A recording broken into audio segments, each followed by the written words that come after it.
Juru bicara vaksinasi COVID-19 Kementerian Kesehatan Siti Nadia Tarmizi mengatakan, laju penularan kasus COVID-19 di Indonesia saat ini sangat rendah.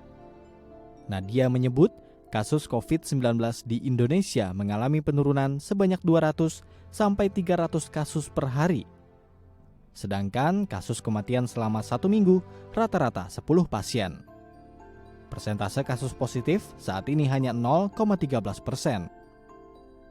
Kendati demikian, menurutnya Indonesia harus tetap waspada karena varian Delta merupakan mutasi virus yang mendominasi di Indonesia.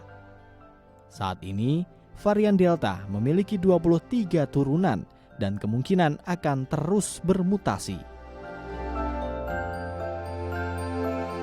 Nah, artinya menjadi penting bahwa kita tidak boleh lengah untuk protokol kesehatan, tetap batasi mobilitas, kan pemerintah walaupun tadi pagi Pak Luhut mengatakan bahwa akan ada penundaan PPKM level 3, tapi artinya tetap ada pembatasan mobilitas kita di akhir Natal dan Tahun Baru ini. Selain itu, ia menjelaskan bahwa pemerintah saat ini sudah menyiapkan mitigasi dan upaya pencegahan masuknya varian baru dari luar negeri dengan cara menutup pintu masuk internasional bagi negara tertentu.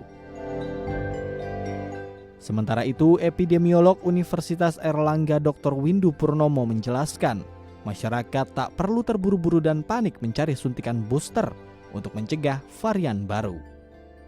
Menurutnya, cara efektif mencegah varian baru adalah memperketat protokol kesehatan. Ia menuturkan, secara ilmiah, suntikan booster memang efektif mencegah serangan mutasi virus.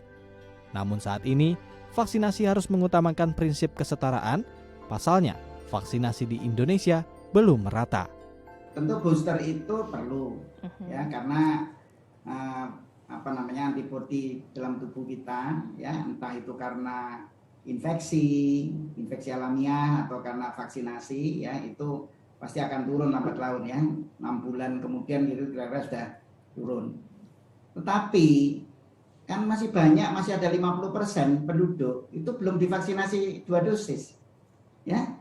Jadi booster itu nanti, ya, ketika semua, terutama lansia, ya. Jadi gini, ya, kita ini kan punya kelompok tertentu yang sangat berisiko tinggi, ya, untuk mendapatkan gejala yang berat sampai meninggal, yaitu para lansia dan mereka yang punya komorbid tapi yang masih bisa divaksinasi, ya, karena ada komorbid yang mungkin tidak eligible, ya, memang. Pemerintah telah mencabut rencana penerapan PPKM level 3 menjelang Natal dan Tahun Baru 2022. Diharapkan adanya kelonggaran ini dapat diiringi dengan kesadaran terhadap protokol kesehatan. Fikri Aditama, Tim Liputan DAI TV.